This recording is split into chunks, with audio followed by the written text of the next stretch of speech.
स्वागत है आप सभी का हमारे YouTube चैनल में। और आज हम exercise 11B that is calorimetry से हम न्यूमेरिकल करने जा रहे हैं 11B का। तो देखते हैं अपना सबसे पहला क्वेश्चन है हमारा कि 10 gram of ice at 0 degree Celsius absorb 5460 joule of heat energy to melt and change to water at 50 degree Celsius. Calculate the specific latent heat of fusion of ice. Specific heat capacity of water is 4200 joule per kg per Kelvin. 10 gram of ice है, 0 degree Celsius पे absorb करता है इतना heat energy, melt करता है और change होता है वाटर में और राइज कर जाता है टेम्परेचर 50 डिग्री सेल्सियस तक। कैलकुलेट करना है specific latent heat of fusion of ice, और जबकि specific heat capacity of water दी है 4200 जूल पर केजी पर केल्विन। देखो इस क्वेश्चन में हमें क्या क्या दिया हुआ है। क्वेश्चन नंबर 1 में क्या ले लो कि लेट स्पेसिफिक लेटेंट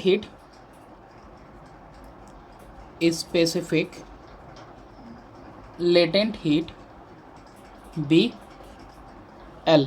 ठीक है, हमने इसमें क्या किया, स्पेसिफिक लेटेंट हीट क्या ले लिया, एल ले लिया। अब यहाँ पे देखो, यहाँ पे हमको दिया क्या है, दो चीज़ें हो रही हैं। Heat required to change ice 0 degree Celsius पे है टू वाटर 0 डिग्री सेल्सियस। ठीक है, पहले क्या हो रहा है, 0 डिग्री सेल्सियस का ice 0 degree Celsius of water में चेंज हो रहा है, प्लस वाटर कहाँ तक जा रहा है, वाटर जा रहा है 50 डिग्री सेल्सियस पे। ये दो चीज़ें हो रही हैं जो भी हीटर में मिल रहा है। ठीक है, तो यहाँ से देखो, यहाँ पे तुम्हारा हीट रिक्वायर्ड कितना हो जाएगा, Q will be equal to ml plus MC delta T। यही फॉर्मूला है आपका। यहाँ पे सिर्फ कन्वर्जन हो रहा है और यहाँ पे देखो टेम्परेचर चेंज हो रहा है। तो यहाँ पे मास कितना दिया हुआ है, जो मास है वो 10 ग्राम आइस का दिया हुआ है, तो 10 इंटू एल प्लस यहाँ पे कितना हो जाएगा 10 इंटू स्पेसिफिक हीट कैपेसिटी जो थी वो केजी में दी हुई थी, तो हम उसको कन्वर्ट कर लेंगे, अपॉन 1000 करेंगे तो ग्राम में हो जाएगा। और डेल्टा टी टेम्परेचर का डिफरेंस कितना है, 0 टू 50 डिग्री सेल्सियस, यानी इसमें मल्टीप्लाई हो जाएगा 50 माइनस 0। ओके, ठीक है। अब यहाँ पे देखो, आपको जो हीट की रिक्वायरमेंट थी वो दी हुई है, कितना हीट इसने एब्जॉर्ब किया, 5460 जूल। 5460 जूल इसने एब्जॉर्ब किया है। इसको इक्वल कर दो 10L प्लस यहाँ पे ये 2 जीरो से 2 जीरोस और 0 से 0, तो 42 इंटू 50 माइनस 0 50 ही आएगा। तो 42 इंटू 50 आप करोगे तो कितना आएगा आपका 2100। तो यहाँ से देखो 10L is equal to 5460 minus 2100, और ये आपका कितना आएगा माइनस करने पे 3360, और यहाँ पे कितना है 10L, तो L इधर रखते हैं तो 10 इधर यहाँ डिनोमिनेटर में लेके आएंगे, कितना आ जाएगा 336 जूल पर ग्राम। ये आ गया आपका specific latent heat. Second question है हमारा, how much heat energy is released when 5 gram of water at 20 degree Celsius changes into ice at 0 degree Celsius. Take specific heat capacity of water that is 4.2 joule per gram per Kelvin और specific latent heat of fusion of ice that is 336 joule per gram. कितना heat energy release होगा जब 5 ग्राम of water 20 degree Celsius का change होगा, किस में, ice में 0 degree Celsius में। ठीक है, तो देखते हैं इसको। क्वेश्चन नंबर 2 है हमारा। यहाँ पे देखो, सबसे पहली बात जो क्वेश्चन में दिया है, तो फॉल इन टेम्परेचर कितना हो रहा है, फॉल इन टेम्परेचर यानी कि 20 डिग्री सेल्सियस का आइस है वो कहाँ जा रहा है, 0 डिग्री सेल्सियस पे चेंज हो रहा है, यही फॉल इन टेम्परेचर हो रहा है। तो यानी कि अगर 20 माइनस 0 करें, दैट इज़ डेल्टा टी, अगर फाइंड करें तो कितना आएगा, सिर्फ और सिर्फ 20 डिग्री आएगा। ओके, तो नेक्स्ट देखते हैं हम लोग, स्पेसिफिक हीट कैपेसिटी कितना दिया हुआ है। स्पेसिफिक हीट कैपेसिटी आपका दिया हुआ है दैट इज़ 4.2 जूल पर ग्राम पर kelvin. Okay, latent heat of fusion भी दिया हुआ है जिसको L से डिनोट करते हैं, और इसकी वैल्यू है 336 जूल पर ग्राम। और क्या दिया हुआ है, तो अब देखो यहाँ पे जब हीट रिलीज होगी क्या होगा, जब हीट रिलीज होगी तो हीट जो रिलीज होगी that will be equal to what, heat release will be equal to MC delta T.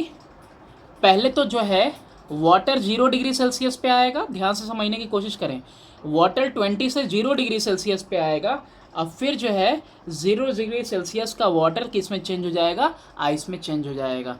ठीक है, पहले 20 डिग्री ये वाटर है, वाटर चेंज होगा किस में, 0 डिग्री सेल्सियस वाटर में ही चेंज होगा, और फिर ये 0 डिग्री सेल्सियस का वाटर 0 डिग्री सेल्सियस आइस में चेंज होगा। ओके, तो यहाँ पे जो कन्वर्जन हो रहा है that is MC delta T लगेगा यहाँ पे, और यहाँ पे क्या लगेगा, Q इक्वल टू ML। ठीक है दोनों। अब यहाँ पे से हम M कॉमन ले लेते हैं, तो ब्रैकेट में क्या बचेगा, 20 माइनस 0 कितना आया है, सिर्फ 20 आया है, और कितना आएगा 20, और साथ में C क्या है आपका, स्पेसिफिक हीट कैपेसिटी है।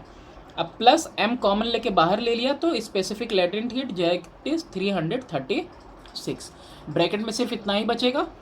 इसको सॉल्व कर लो, मास कितना दिया हुआ है, मास तुम्हारा दिया हुआ है 5 ग्राम है, 20 इंटू C की वैल्यू कितनी, स्पेसिफिक हीट कैपेसिटी की 4.2, तो 4.2 मुश्किल होगा, नहीं मुश्किल होगा तो भी देख लेते हैं, अपॉन में 10 करते, इसको सिंपल करने के लिए फिर कैलकुलेट करते, तो वैसे भी ठीक है, अपॉन में 10 कर लिया, 0 से 0 कैंसिल, कितना आ गया 5, और ये 42 टू जा 84 प्लस 336।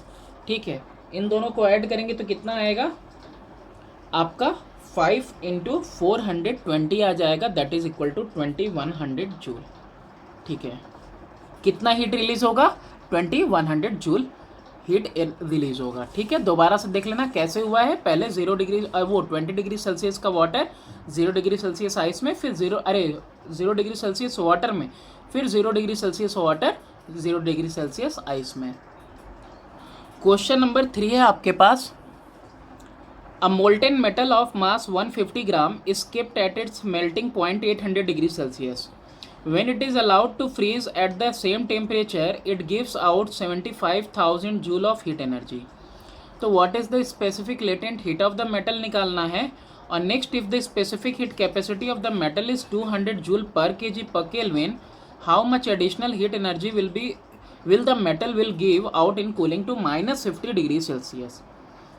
ठीक है, मोल्टेन मेटल है, इसका मास दिया हुआ है 150 ग्राम, मेल्टिंग पॉइंट पे रखा हुआ है 800 डिग्री सेल्सियस पे, जब फ्रीज किया जाता है तो 75,000 जूल हीट एनर्जी देता है। स्पेसिफिक लेटेंट हीट निकालो पहले, फिर अगर उसका जो है स्पेसिफिक हीट कैपेसिटी 200 जूल पर केजी पर केल्विन है, कितना एडिशनल हीट निकलेगा जब उसको हम -50 पे यानी और ज़्यादा -50 डिग्री सेल्सियस तक फ्रीज करेंगे। तो यहाँ पे देखते हैं हम, सबसे पहले क्वेश्चन नंबर 3 में ए पार्ट करते हैं। अब ए वाले पार्ट में क्या है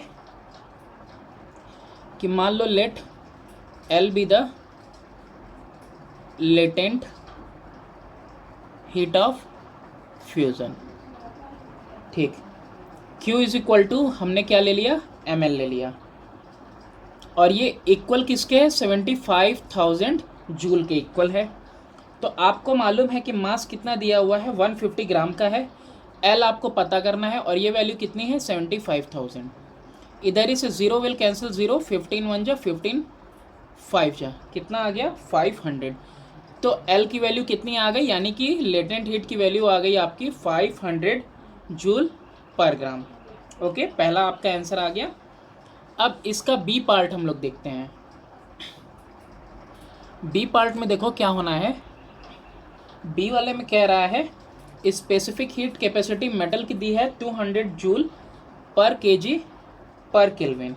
ओके, तो मास को भी केजी में चेंज कर लो, मास कितना है 150 ग्राम है, तो इसको केजी में चेंज करेंगे तो 0.15 केजी हो जाएगा।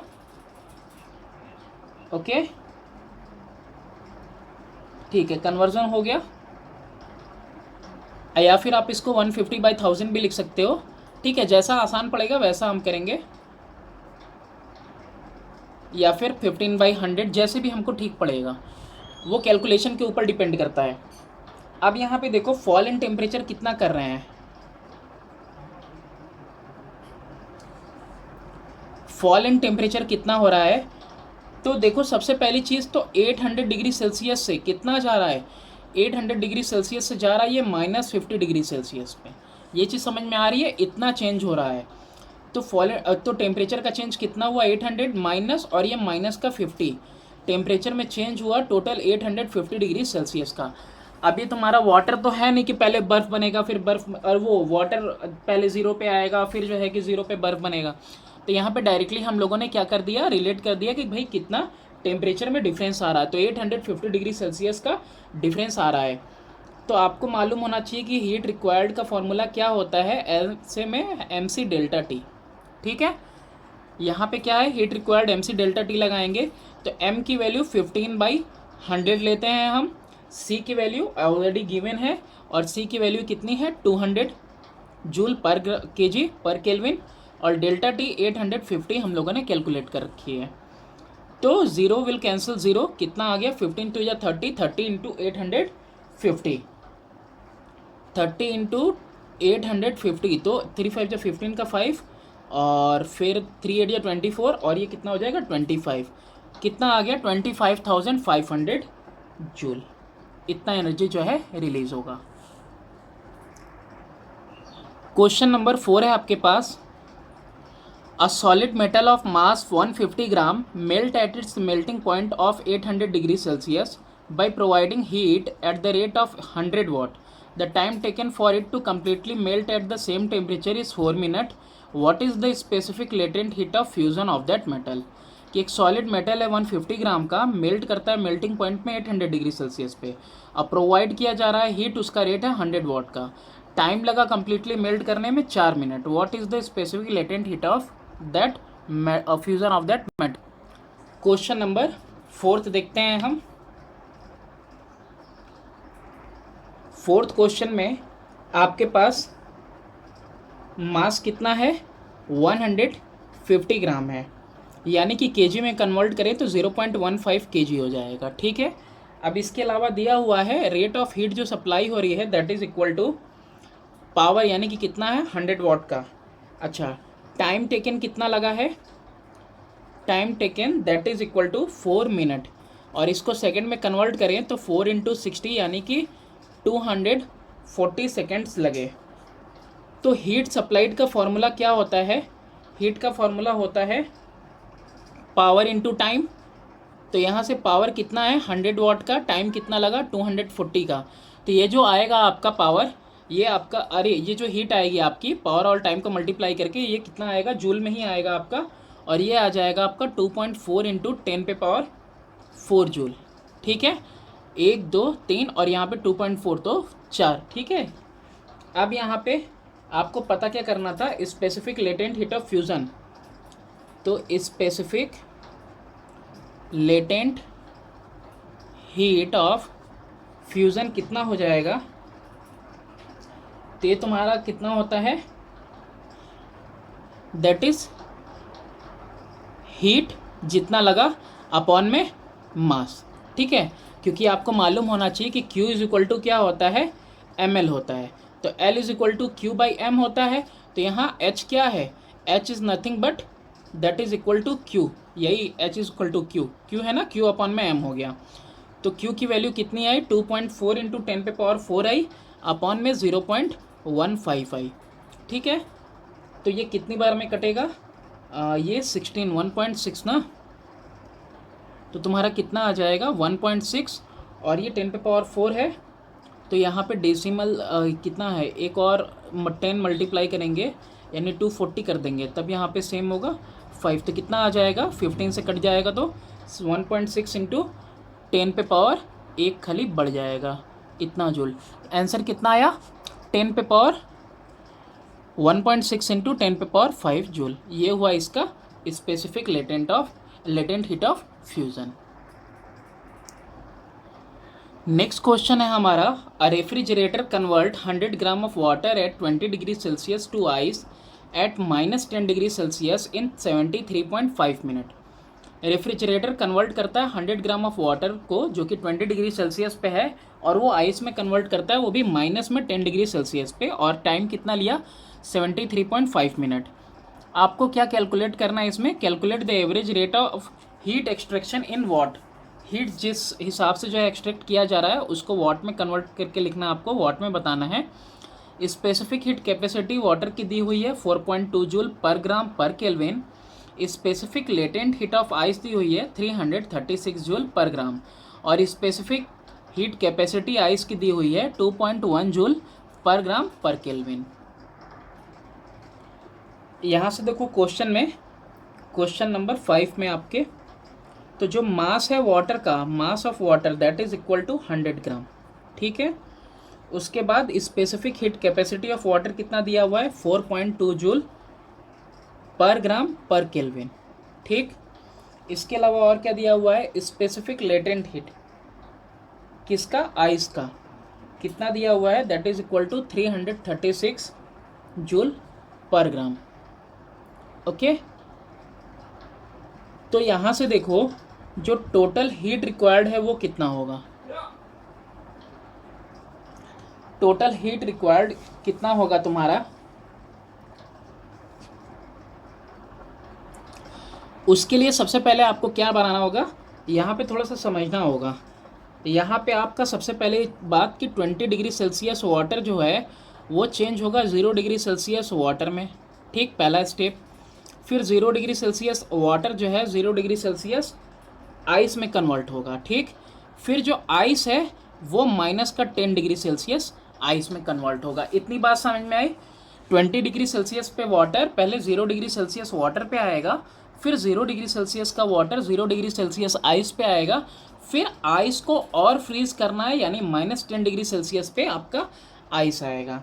तो फॉर्मूले देखो कैसे लगेंगे, यहाँ पे जहाँ पे कन्वर्जन हो रहा है, टेम्परेचर चेंज हो रहा है, तो टोटल हीट रिक्वायर्ड में, यही टोटल हीट रिक्वायर्ड के ही इक्वल टू में हम लिख रहे हैं, यहाँ पे MC डेल्टा T हो जाएगा, और ये C किसका रहेगा, वाटर का, प्लस में सेकेंड स्टेप वाटर से आइस में क्या हो जाएगा, ML, ओके।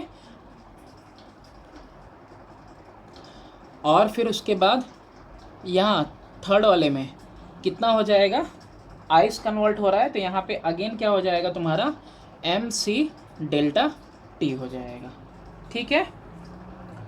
आइस का भी दिया ही हुआ है, यहाँ पे आइस का लगेगा, यहाँ पे वाटर का। मास कितना है 100 ग्राम, ओके, इनटू 4.2 है तो 42/10 कर दे रहे हैं, इनटू टेम्परेचर चेंज कितना हो रहा है 20 से 0, 20 - 0, प्लस कर दिया ML यानी 100 ग्राम है, और L कितना है 336, L की वैल्यू यहाँ दी हुई है, तो हो गया 100 × 336। अब यहाँ पे आइस का लास्ट वाला कन्वर्जन, मास कितना रहेगा 100 ही रहेगा, 2.1 यानी 21/10 लिख लिया हमने, और इनटू डेल्टा T कितना हो रहा है 0 से 10 डिग्री सेल्सियस, कितना का चेंज होगा 10 डिग्री सेल्सियस का चेंज होगा, ओके। अब यहाँ पे कैलकुलेट करो, 0 से 0 कैंसिल, और यहाँ पे भी 10 से 10 कैंसिल हो जाएगा, तो यहाँ पे कितना आएगा 42 2 जा 840, और एक ये वाला 0 8400 आ गया। 8400 के बाद प्लस में कितना आ गया 33600 आया यहाँ पे, और यहाँ पे 21 × 100 डायरेक्ट 2100 आ गया। टोटल आप देखो तो कितना हो रहा है 44100, ठीक, जूल, इतना आ गया। अब देखो इतनी जो एनर्जी है ना, ये कितने टाइम में ली गई है 73.5 मिनट में, तो 44,100 जूल इन 73.5 मिनट्स। तो यहाँ से देखो आप रेट ऑफ एक्सट्रैक्शन क्या हो जाएगा, इतना अमाउंट ऑफ हीट एनर्जी है और इसको लिया कितना गया 73.5 मिनट में, तो मिनट को क्या कर दो सेकंड में चेंज कर दो, तो यहाँ पे तुमको कैलकुलेट करने पे कितना आएगा 10 जूल पर सेकेंड, ओके। तो ये कितना आया 10 जूल पर सेकेंड, यानी कि ये कितना आ गया 10 वाट, ठीक है। 10 वाट की रेट से तुम्हारा ये एक्सट्रैक्शन हुआ। नेक्स्ट देखते हैं हम अपना क्वेश्चन नंबर 6, कि in an experiment 17 gram of ice is use to bring down the temperature of 40 gram of water at 34 degree Celsius to its freezing temperature. The specific heat capacity of water is 4.2 joule पर gram पर kelvin. Calculate the specific latent heat of ice. State one important assumption made in the above calculation. 17 gram of ice है, उसको use किया गया temperature 40 gram of ice का जो कि 34 degree Celsius पे है, वहाँ से फ्रीजिंग टेम्परेचर यानी 0 डिग्री सेल्सियस पे लाने के लिए, और स्पेसिफिक हीट कैपेसिटी भी दी हुई है. ठीक है, देखते हैं इसको. ये क्वेश्चन नंबर कौन सा है आपका? क्वेश्चन नंबर 6 है. अब 6 वाले क्वेश्चन में एक चीज़ आपको पहले से पता होगी कि जो हीट एब्जॉर्ब्ड होगा इन मेल्ट करने में, वो किसके इक्वल होगा? वो इक्वल होगा हीट इवॉल्व के. ठीक है, और हीट एब्जॉर्ब कहाँ हो रहा है?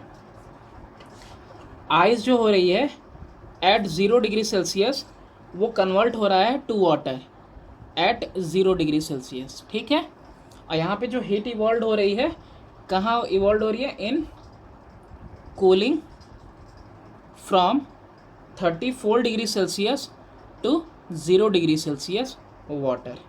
ठीक है, यही ना किया है हमने कि आइस को पुट किया है और आइस को मेल्ट करा के इसका टेम्परेचर कहाँ लाया? फ्रीजिंग पॉइंट यानी 0 डिग्री सेल्सियस पे लाया. ठीक है, इतनी सी बात है. अब यहाँ पे देखो, ये कहाँ आएगा? हीट यहाँ के लिए क्या लगेगा? आइस चेंज हो रहा है 0 डिग्री सेल्सियस में यानी ml लगेगा, और यहाँ पे वाटर का टेम्परेचर चेंज हो रहा है यानी mc डेल्टा t लगेगा, और दोनों ही एक दूसरे के इक्वल होंगे. बहुत इजी है.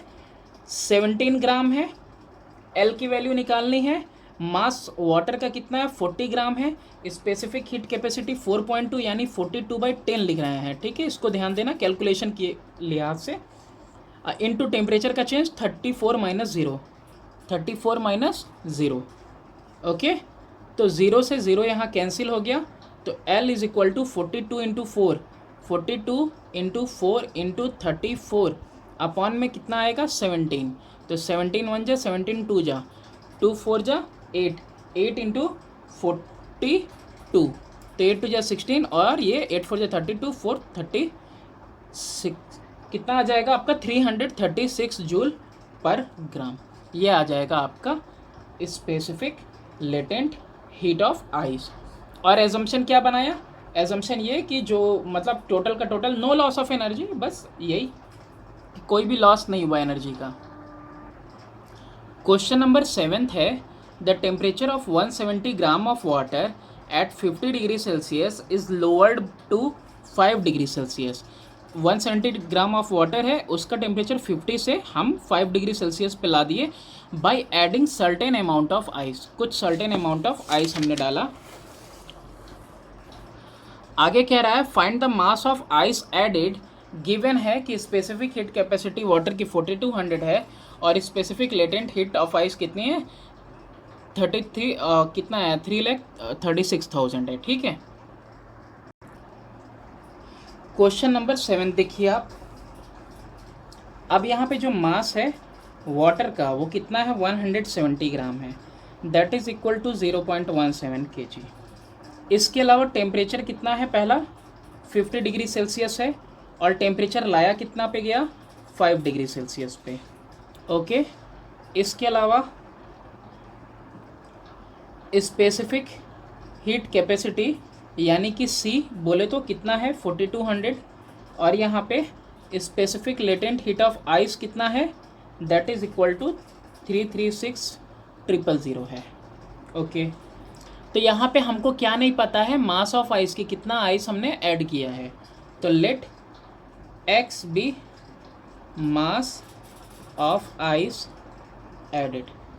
ठीक है, अब यहाँ पे देखो, heat lost by water is equal to heat used by ice. ठीक है, जितना ये हीट लॉस करेगा वाटर, उतना ही हीट कौन कंज्यूम करेगा? आपका आइस, जो आइस आपने डाला है. ठीक है, तो यहाँ पे क्या हो रहा है? लॉस्ट हो रहा है जो, वो 50 डिग्री सेल्सियस से कहाँ जा रहा है? 5 डिग्री सेल्सियस पे. ठीक, ये टेम्परेचर का चेंज हो रहा है. और यहाँ पे क्या हो रहा है, हीट जो यूज़ की जा रही है आइस के द्वारा, वो क्या हो रहा है, पहले तो ice at 0 degree Celsius to water at 0 degree Celsius जा रहा है। ठीक, पहले 0 डिग्री सेल्सियस पे ही क्या होगा, कन्वर्जन होगा वाटर का। फिर वाटर क्या कर रहा है, फिर वाटर राइज कर रहा है 5 डिग्री सेल्सियस के पे। यहाँ दो स्टेप हो रहे हैं, पहले आइस मेल्ट करेगा और मेल्ट करके 0 डिग्री सेल्सियस वाटर बनेगा, फिर 0 degree Celsius water 5 degree Celsius water में कन्वर्ट होगा। तो अगर हम बात करें तो यहाँ पे क्या लगने वाला है, MC डेल्टा टी, और यहाँ दो चीज़ें लगने वाली हैं, पहला तो लगेगा ML, फिर लगेगा MC डेल्टा टी। ठीक, यहाँ पे जो स्पेसिफिक हीट कैपेसिटी होगी किसकी होगी, वाटर की, और यहाँ पे किसका होगा, लेटेंट हीट आइस का होगा, और यहाँ पे भी स्पेसिफिक हीट कैपेसिटी वाटर की होने वाली है क्योंकि 5 डिग्री वाटर ही जा रहा है ऊपर। अब यहाँ पे सारी वैल्यूज़ रखें तो 0.17 इंटू 4200 इंटू टेम्परेचर का चेंज कितना है, 50 - 5, यानी कि आपका 45 हो जाएगा, is equal to M L की वैल्यू कितनी होगी, एक्स मास लिया हमने आइस का, इंटू 336000। अब प्लस में अब वाटर के लिए है यहाँ पे, तो एक्स यानी कि वही बर्फ़ ही तो चेंज हुआ है तो एक्स ही रहेगा, इंटू 4200 इंटू 5। ठीक है, अब इन दोनों को आप कैलकुलेट करना, कैलकुलेटर सही कर लेना, मैंने भी किया है। 32,130 इक्वल टू ये आएगा आपका 357,000 एक्स की वैल्यू निकालनी होगी तो 32130 ऊपर हो जाएगा, और ये वैल्यू देखो इधर नीचे आने वाली है, यानी 357,000, और इक्वल टू में कितना आएगा, ये 0.09 kg आएगा। ठीक है, अब 0.09 kg है, इसको 1000 से मल्टीप्लाई कर देंगे तो कितना आ जाएगा, 90 ग्राम। यानी कितना आइस मेरे को ऐड करना है उसके अंदर, 90 gram of ice should be added to it. Question number 8 देखते हैं हम लोग। Find the result of mixing 10 gram of ice at -10 degree Celsius with 10 gram of water at 10 degree Celsius. Specific heat capacity of ice दी हुई है तुम्हारी 2.1 joule पर gram पर केल्विन, और specific latent heat of ice दिया हुआ है 336, और specific heat capacity of water दिया हुआ है 4.2। ठीक है, अब रिजल्ट बताना है, मिक्स करना है 10 ग्राम ऑफ आइस एट -10 को 10 gram of water at 10 degree Celsius को। ठीक है, बाकी सारी चीज़ें दी हैं, देखते हैं इसको। तो क्वेश्चन नंबर कौन सा करने वाले हैं हम, 8th। अब यहाँ पे पहली चीज़ देखो कि जो हीट इवॉल्व हुई है, evolve by 10 gram of water at 10 degree Celsius. ठीक है, heat evolve by 10 gram of water at 10 degree Celsius to 10 gram water at 0 degree Celsius. तो यहाँ पे क्या लगेगा, MC डेल्टा टी लगेगा। ठीक है, तो पहले क्या होगा ना कि जो वाटर है 10 डिग्री सेल्सियस पे वो कहाँ जाएगा, 10 ग्राम वाटर ही जाएगा 0 डिग्री सेल्सियस पे। तो 10 से 0 डिग्री सेल्सियस पे जा रहा है, कौन जा रहा है, वाटर। तो क्या लगेगा, MC डेल्टा टी। यानी कि अगर इसकी वैल्यू हम देखें तो आ जाएगा आपका मास कितना है 10 ग्राम, और 4.2 यानी 42/10 इंटू कितना कर देंगे 10, यानी कि ये 0 से 0 कैंसिल हो जाएगा, आ जाएगा आपका 420 जूल। ठीक है, इसको याद रखना। पहले क्या हो रहा है, वाटर जो कि 10 डिग्री सेल्सियस पे है वो कहाँ जा रहा है, वाटर 0 डिग्री सेल्सियस पे 10 ग्राम का वाटर। अब दूसरी चीज़ देखो, इधर आइस के लिए heat absorbed by 10 gram ice at -10 degree Celsius to ice at 0 degree Celsius. ध्यान से देखो, सबसे पहले बात क्या होगा, यहाँ पे जो आइस है -10 डिग्री सेल्सियस का वो पहले 0 डिग्री सेल्सियस आइस पे ही जाएगा। तो यहाँ पे जो कन्वर्जन होगा वो कितना होगा तुम्हारा, तो यहाँ पे आइस का यूज़ करेंगे MC डेल्टा टी में। तो आइस कितना है, आइस भी तुम्हारा 10 ग्राम है, और आइस के लिए क्या होता है specific heat capacity, that is 2.1 यानी 21/10 कर देंगे, और इनटू कितना चेंज हो रहा है, 0 से -10 से 0 यानी कि 10 डिग्री सेल्सियस। 10 से 10 कैंसिल, कितना आ गया तुम्हारा 210 जूल। ठीक, ध्यान से देखो, पहले क्या हुआ, पानी चेंज हुआ 10 से 0 पे, और उतना ही देखो क्या हो रहा है, आइस पहले -10 से 0 डिग्री सेल्सियस आइस पे जा रहा है। तो अब देखो हीट कितना बचा है, हीट लेफ्ट, हीट जो बचा हुआ है that is first minus second, यानी कि तुम्हारा 420 माइनस 210, यानी कि बस 210 जूल हीट बचा हुआ है। ठीक है, अभी जो 210 हीट जूल बचा हुआ है, यही हीट क्या करेगा, बाकी का काम यही हीट तुम्हारा करने वाला है।